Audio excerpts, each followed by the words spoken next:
Political corruption, corporate monopolies, a growing wealth gap, and astonishing technological advancement transformed Mary Harris, Mother Jones, into the most dangerous woman in America. Marked by the rise of capitalism, the shift from an agricultural to an industrial society, and rapid urbanization, you've probably heard of it as the Gilded Age. High rates of immigration in a post-Civil War society left racial and ethnic tensions high. Travel was revolutionized by the railroad. Daily life was electrified and illuminated by the invention of the light bulb. Mass printing, the telephone, and telegrams made communication faster and easier than ever.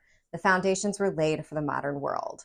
These exponential changes led to immediate and often explosive challenges. Workers and employers battled over low wages, long hours, and unsafe working conditions. Many children worked to support their impoverished families. Elites bought political power and used it to suppress unions and strikers with intimidation from private detectives, local police forces, and state militias. As quickly as these challenges arose, so did the reformers. The progressive era was ushered in by those who sought to remedy the ills of their developing nation. Largely led by women finding a new home in civic duty, progressive groups were overwhelmingly racialized, each group strategizing based on the needs of their race. They focused on issues like poverty, education, children's rights, health and sanitation, suffrage, and workers' rights.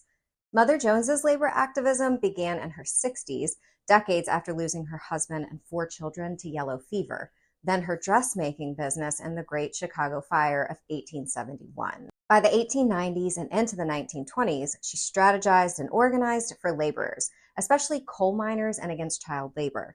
Completely dedicated to her cause, she once declared that her address was anywhere there was a fight against oppression. Though well connected with labor leaders and known nationwide, she grew tired of union factionalism and often worked alone. She traveled the country to recruit laborers and educate them about their rights and her firm belief that the nation's wealth should be owned by the workers who created it. Jones provides us with an early example of intersectional organization, calling for a resistance to the corruption of an elite-led system with class solidarity beyond racial lines. She raised legal funds for Mexican labor leaders when they were criminalized and represented them in a meeting with President Taft in 1909. She considered Black people equals during the budding era of segregation, praising Black men for their willingness to fight for workers' rights.